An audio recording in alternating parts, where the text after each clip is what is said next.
Hey there, all you holla dudes and dudettes. Welcome to a special holiday edition of Broadway by Ghostlight. I'm Mark Bonanni, and this week I thought we'd break down Here's Love, the 1963 musical based on my favorite Christmas movie of all time, Miracle on 34th Street from 1947. It's a classic! Here's Love opened at the Sam S. Schubert Theater on October 3rd, 1963. It had book, music, and lyrics all by Meredith Willson, who 5 years earlier had written one of my favorite shows of all time, the smash hit The Music Man. I love The Music Man. The musical starred Janice Page, the original Babe in The Pajama Game, as Doris Walker, who in the film, the role was originated by Maureen O'Hara.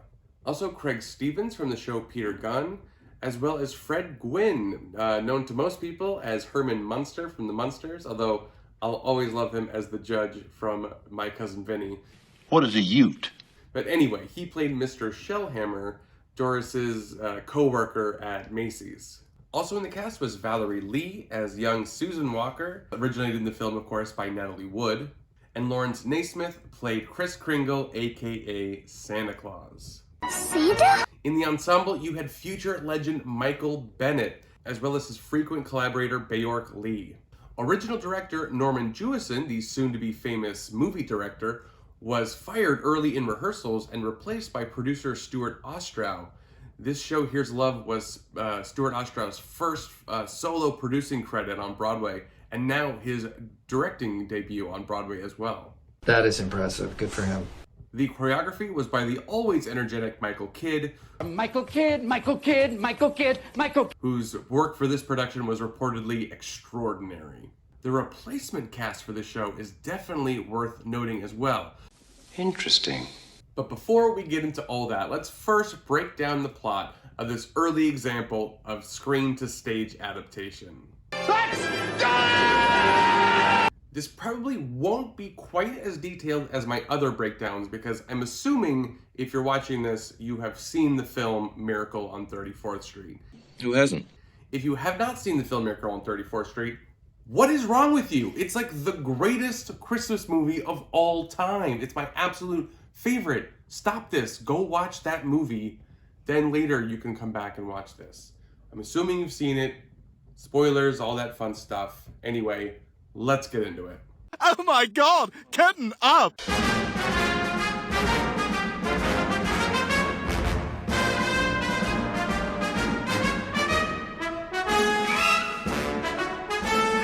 It does not get more Meredith Willson than that.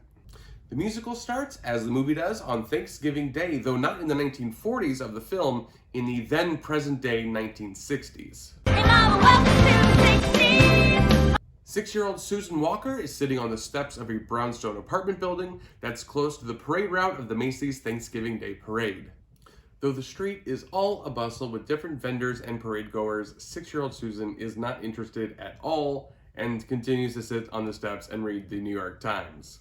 A bearded gentleman enters Santa!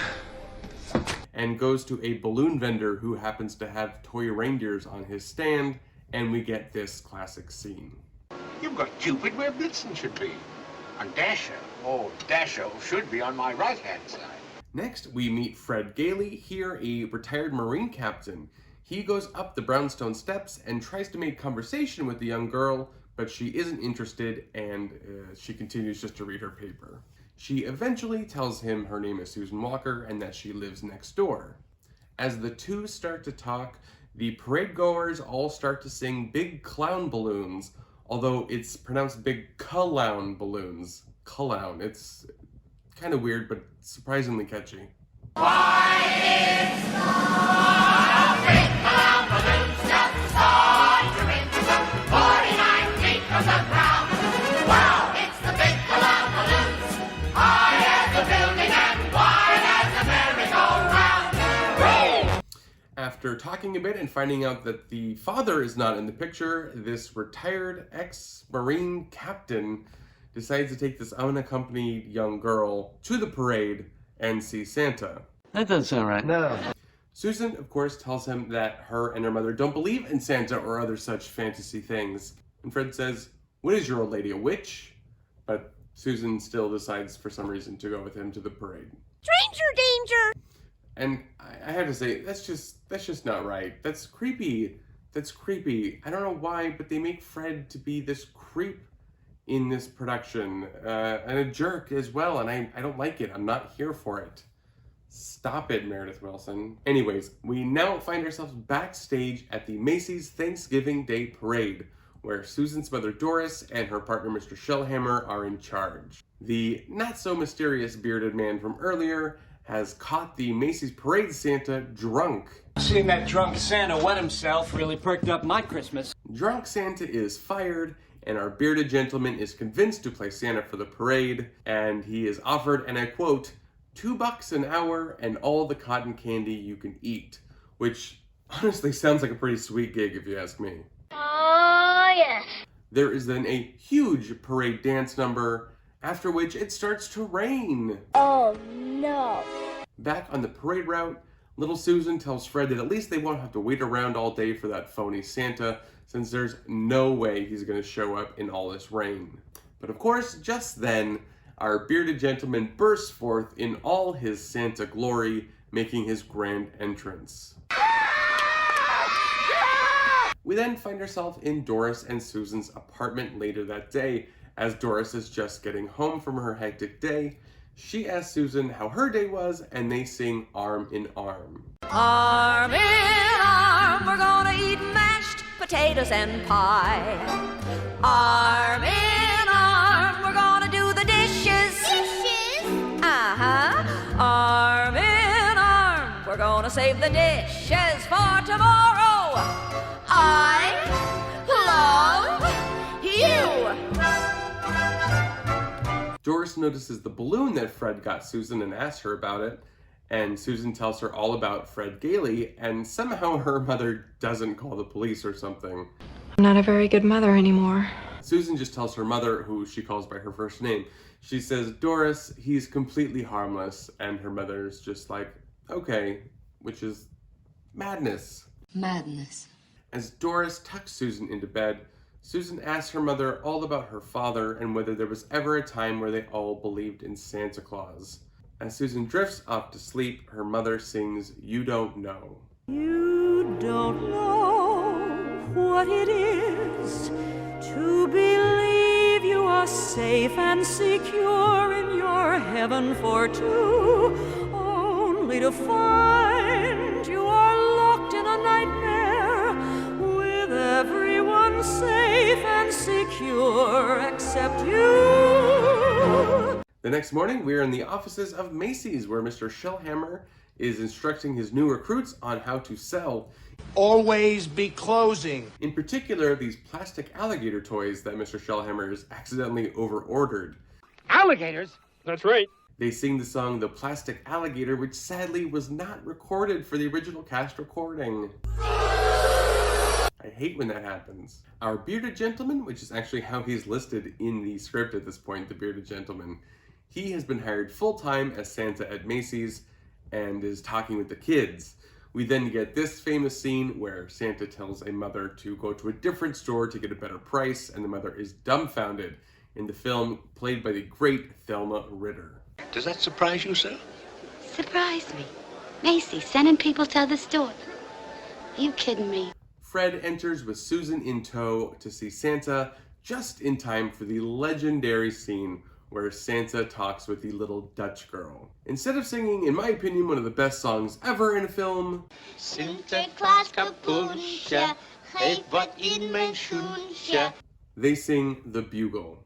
Waldhorns callen voor jong en voor oud. Klink, waldhorn klink. Afterwards, Santa turns his attention to Susan, but she's not interested at all and walks off. Fred says he's been trying with her all day, but to no avail. I tried everything. Santa then makes a bet with Fred that he can get her to call him Uncle Fred by the day is out. Gross. Which, again, is a little creepy. Why do they keep making Fred Gailey and Santa Claus creepy? Stop it, Meredith Willson. Stop. Zip it, Meredith. Santa then goes to talk to Susan, and we get this iconic scene. Your beard doesn't have one of those things that goes over your ears. Well, that's because it's real. Just like I'm really Santa Claus.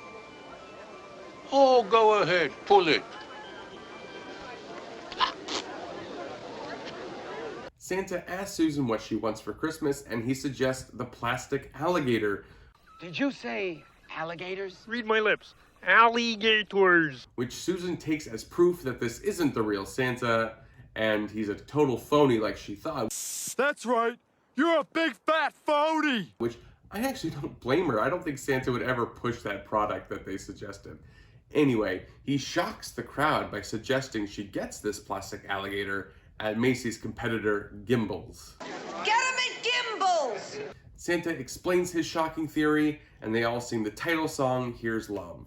From the bells in the steeple, so much you sleepy people, here's love, here's love. From the girl left behind you, to the girl you're dreaming of, here's love, love, love. During the song, Susan does indeed call Fred Uncle Fred, at which point Santa winks and tells Fred to pay up on his bet. You pay up. Then Santa, Susan, Fred, and all the customers march through the streets to Gimbels. After that, we get another creepy Fred and Susan scene. Oh, brother. Susan says, I love you, Uncle Fred. And Fred says, I love you too, Susan. Well, for the next 10 years anyway. Susan says, why only 10 years? I'm gonna love you forever. And Fred says, oh no you won't. In 10 years you'll be a dame, and dames only love themselves. It's creepy. It's just creepy. Susan then asks him to be her father, but he says no, he's single and he intends to stay that way. Bachelor life. Plus, he says he's got a sweet little farmhouse in Connecticut that no dame's gonna get her lunch hooks into. He shows Susan a picture of the farmhouse, and she asks to keep the photo, but Fred says, no. But after some bugging, he lets her keep the photo just for a little bit. Yoink. Susan continues to bug Fred to be her father, and he says he might do it for a special occasion or a holiday or something, and asks when her birthday is. She tells him her birthday is Christmas Day, and that she's never actually had a birthday party, because who wants to go to a birthday party on Christmas? Poor little rich girl. So Fred says today could be her honorary birthday, and he'll be her honorary father, at least until they get home. Douche chill. He sings My Wish. May your hopes be as high as the sky's highest star. May your star be as bright as your smile. For the next scene, we're back at Macy's, where Doris and Mr. Shellhammer are panicking about the reaction to their new Santa's mass march through the streets to Gimbels. They check his employment card and see that his name is Kris Kringle, and just then Mr. Macy himself bursts in and begins to yell at Doris. Oh, you zip it, Doris! She's quick on her feet though, and convinces him that it's a brilliant new sales strategy. Mr. Macy ends up loving the idea, and they decide that they have to keep that Santa around for a long time. The only problem, however, is Mr. Shellhammer fired him that morning. Oh, crap. Luckily for them, Kris walks in then, confused about why he's been fired. Doris says that it's all been a huge mistake, and not only that, his Here's Love campaign is going to be implemented in stores nationwide. For every department store in North America. Kris is overjoyed. He tells Doris how he almost gave up on holiday cheer and Christmas spirit, and that her faith in him has restored all of that. They sing Pine Cones and Holly Berries. Jingle bells will jingle all the way, all day. It's beginning to look a lot like Christmas. Popcorn for Everywhere you, you apples go. for me, There is a tree red in the striped trend candy, one in the nutcracker park as well. handy, The kettle, sturdy kind a that doesn't mind the bubbling snow. holiday tea, It's spread beginning to large look and like red, spread Now you probably almost certainly noticed that Pine Cones and Holly Berries was sung along with the famous song It's Beginning to Look a Lot Like Christmas. This was not originated in this show, though it was written by Meredith Willson in 1951. It was interpolated into the show in a rare example of interpolation in a Golden Age musical. That's an amusing factoid. Doris then finds out that Susan had been to the store to see Santa with Fred. She finally decides to go to his apartment and confront this stranger who keeps taking her daughter places. It's about damn time. After some notable attraction at first sight and some flirting by Fred, Doris lets him have it. She says she's onto his little game to prey on vulnerable divorced women by going through the child first. Well, I'm onto your little game, mister. She then tells Fred to stay away from her daughter. Not my daughter, you bitch! Fred then totally rationally reacts by threatening to punch Doris in the mouth. That escalated quickly. But she's having none of that and threatens to call the police. Fred then offers that the girl was on his stoop, maybe she sent her to get to him. Fred then sort of randomly decides to add to the conversation that he's recently passed the bar and has decided to become a lawyer. Remember that? It'll be important later. He says he has no time for casual broads and sings the very misogynistic titled song, Look, Little Girl. How dare you come floating in here, trailing your moon glow, dripping that magic all over my floor. I'm not afraid of your moon glow. Have a kiss on the house, there won't be any more. Come here. During the song, they kiss, and Doris leaves his apartment. Outside the door of her own apartment, she sings her own reprise of Look, Little Girl. This guy throws a pitch as bold as brass at me, while I stand with my mouth just hanging there, not saying a word or trying to, and wind up falling right in his arms. Back at the Macy's office, Chris goes to have his standard psychological test with the store's psychologist, Mr. Sawyer. Mr. Sawyer is a brash, disgruntled jerk. Way worse of a guy than in the film version. Mr. Sawyer is extremely antagonistic towards Chris, just as in the film, and he recommends he be fired immediately. Immediately! When his secretary, Mrs. Crookshanks, objects, Sawyer fires her on the spot. This really makes Chris angry, though he doesn't actually hit him like he does in the film version. He suddenly threatens to hit him. Why I oughta. Which makes Mr. Sawyer sort of fall back in his chair and fall to the floor, and Mr. Sawyer falsely claims that Chris hit him. Later that night at the toy department, Susan has come to look for Chris. Chris says he's only there because he was asked to come for some sort of meeting and asks if Susan knows anything about it. But before she can answer, Susan thinks she hears the hobby horse toy on display make a noise. Chris and Susan then have a conversation about the imagination. Now, you've heard of the French nation, the British nation. Well, this is the imagination. And Chris sings Expect Things to Happen. You never can tell when your favorite fairy tale might turn out to be true just for you. So don't you dare to ever underestimate the power of a wish. A wish means hope. You let your face tell you every day how necessary soap is. Let your heart tell you how necessary hope is. We are then in Susan's imagination, and all the toys in the store come to life and throw her a birthday party. They do a massive toy ballet, during which all the toys audition to be Susan's father. Finally, Fred, who's dressed as a plastic alligator, is chosen. Susan awakens from her daydream just as Chris finally finds out what he was summoned for. A surprise party!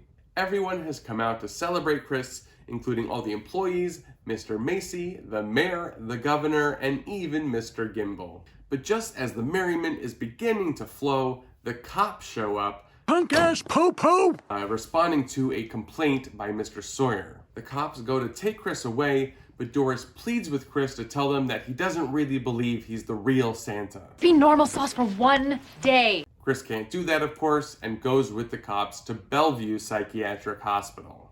Susan has witnessed this whole thing and is upset and blames her mother for not believing in Chris, as she now does. I believe in you. She runs off as the curtain falls on Act 1. Intermission! And you know what you do at intermission, right? That's right, Sally. You subscribe to this channel. I see what you're doing. Take the time now, subscribe to the channel, like this video. They would help me out so much. Anyway, I think the show's about... Yep, oh, there, show's starting. Act 2, let's go. Act 2 begins in the judge's chambers of the city courthouse. Fred Gailey is there to inquire about Chris. While waiting alone for the judge to come in, he stupidly decides to put on the judge's robes for fun. What a dope. He then hears the judge, of course, coming down the hallway, and he can't get the robe off in time, so he hides in the closet just as the judge, the DA, and Doris all enter the office. The judge tells Doris there's no way he can stop the commitment of Chris, since he failed his examination at Bellevue Hospital and is refusing legal representation. Doris then lies and says that he does have a lawyer. Yeah, totally. And when backed into a corner, names Fred as his lawyer. The judge then agrees to a hearing and Doris leaves.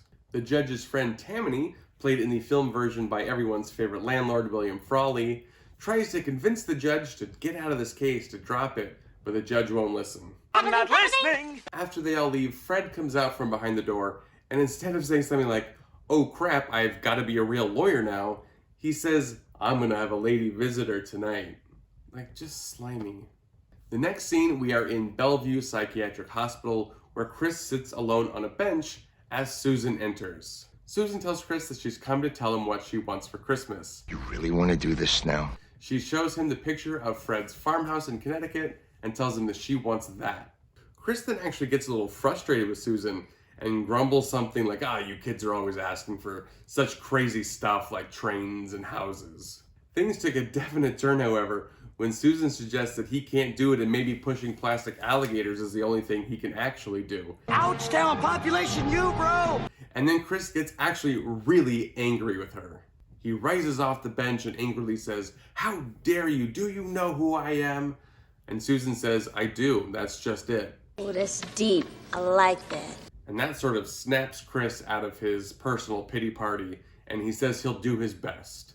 Next, we get a really weird scene with Fred in his apartment and a bunch of his Marine buddies all playing poker. And did I use the word pointless? One of his friends asks Fred when Doris is going to show up and says that he doesn't think she's going to show up at all. Fred says that not only will she show up, but he could predict the exact time that the buzzer's going to ring, and all the guys take bets on it. Fred knows she gets off work at 9, so he guesses midnight, which is in 4 minutes. All the guys then wonder what could possibly take her so long since she only lives next door. Fred explains that she gets home from work around 10:30 and then imagines all the various things that happened to her on the way from her place to his place, including forgetting her gloves. And he sings She Had to Go Back. Why, a guy could raise a goat, cure the hide, and cut and stitch her a pair before a dame could go home, pick up her gloves, and start out again. I'm telling you, she had to go back. She had to go all the way back.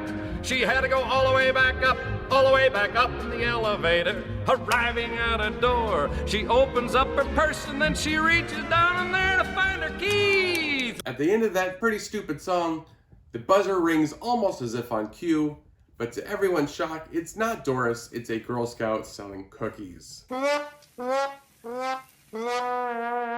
men all leave after getting paid off from the bet, of course. A little while after they all leave, Doris does indeed show up.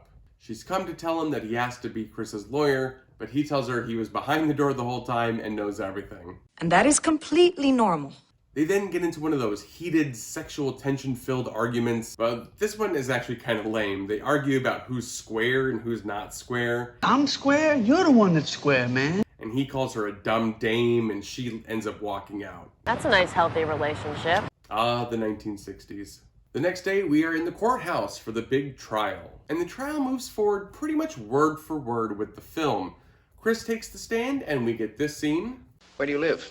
That's what this hearing will decide. Mr. Macy then takes the stand, and when asked if he really believes that Chris is Santa Claus, he sings the delightful That Man Over There. I'm aware of the many other Santas everywhere. I'm aware, but that one over there represents them all as they represent him.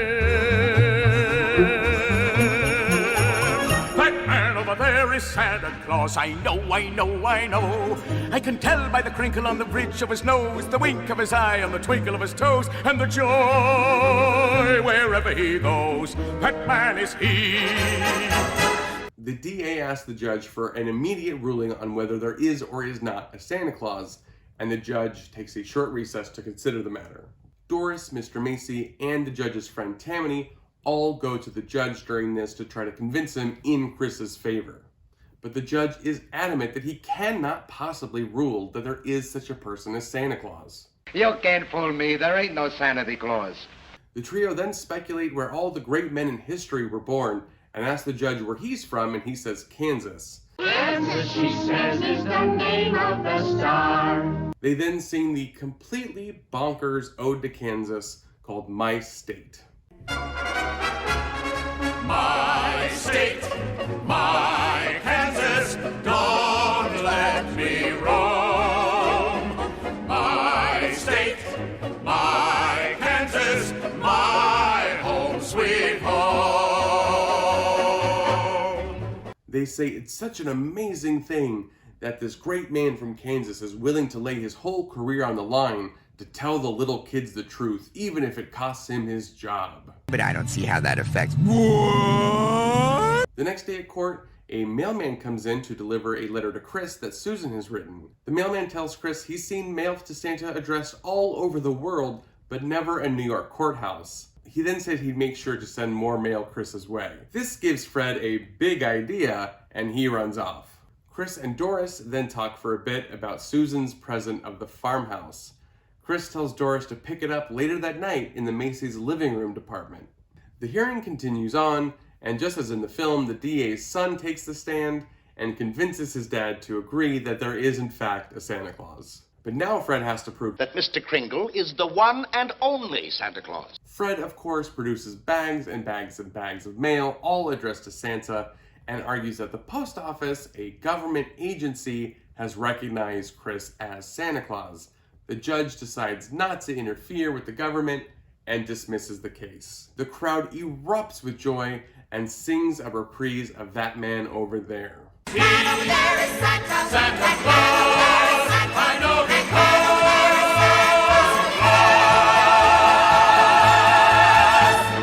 Later on, Doris is in the home department of Macy's looking for Susan's gift. Where is it? Where is it?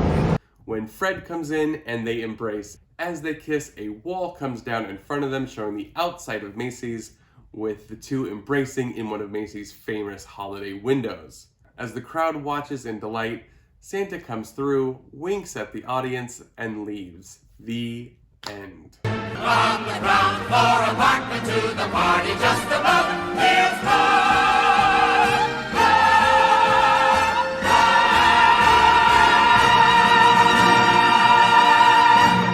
So, what did y'all think of Here's Love? The lighting was really neat. For me, it doesn't even begin to live up to the source material. And I really don't like how they treated Fred's character, and they made Santa sort of a jerk too, which, I mean, come on. Shameful. Absolutely shameful. The semi-modernization of the story into the 1960s also, to me, just doesn't feel right. And I say this as a huge fan of The Music Man. The score for Here's Love is pretty disappointing. It stinks. The songs She Had to Go Back and My State are completely idiotic and have nothing to do with the plot. No one wants to hear your stupid songs about nothing. And with the exception of That Man Over There and maybe that dopey Big Clown balloon number, I don't find any of the rest of the score to be really melodic or memorable. He's absolutely right. And this might be a small gripe, but they eliminated the character of Alfred, the young janitor in the film who befriends Chris. I love that character, and I really think he deserved a song. Oh, he knows what he's talking about. He's been studying that stuff for a long time. The show opened to some pretty negative reviews from the major critics, and I can't really fault them. The show closed in July of 1964 after 334 performances, which I think is pretty good considering the reviews, and also it's just hard to keep a holiday show running year-round. You can stop Christmas now, please! As I mentioned earlier, this show had a great replacement cast later in the run. Lisa Kirk replaced Janice Page as Doris, Richard Kiley was a replacement Fred Gailey, and Dom DeLuise was a replacement Mr. Sawyer. I would have loved to have seen Dom DeLuise as Mr. Sawyer. And though it's not evident on IMDb, the Internet Broadway database, for some weird reason, John Payne, the original Fred Gailey from the film, played that role in the last month of the musical and took the show on the road for a bit. I would have liked to have seen that show. The show has had a life in regional theaters throughout the years, though rarely by its original title, Here's Love. That's a terrible title. I know. Though the show is sometimes called It's Beginning to Look a Lot Like Christmas, it's mostly presented today as Miracle on 34th Street, the musical. And that, my friends, is Here's Love. Thank you so much for sticking with me to the end of this video. Here is love. Here's love. I hope you enjoyed this video and maybe learned something. Subscribe, like, all that good stuff, and happy holidays to all of you out there. Thank you guys so much for watching again. This is Broadway by Ghostlight. I'm Mark Bonanni. I'll see y'all next time.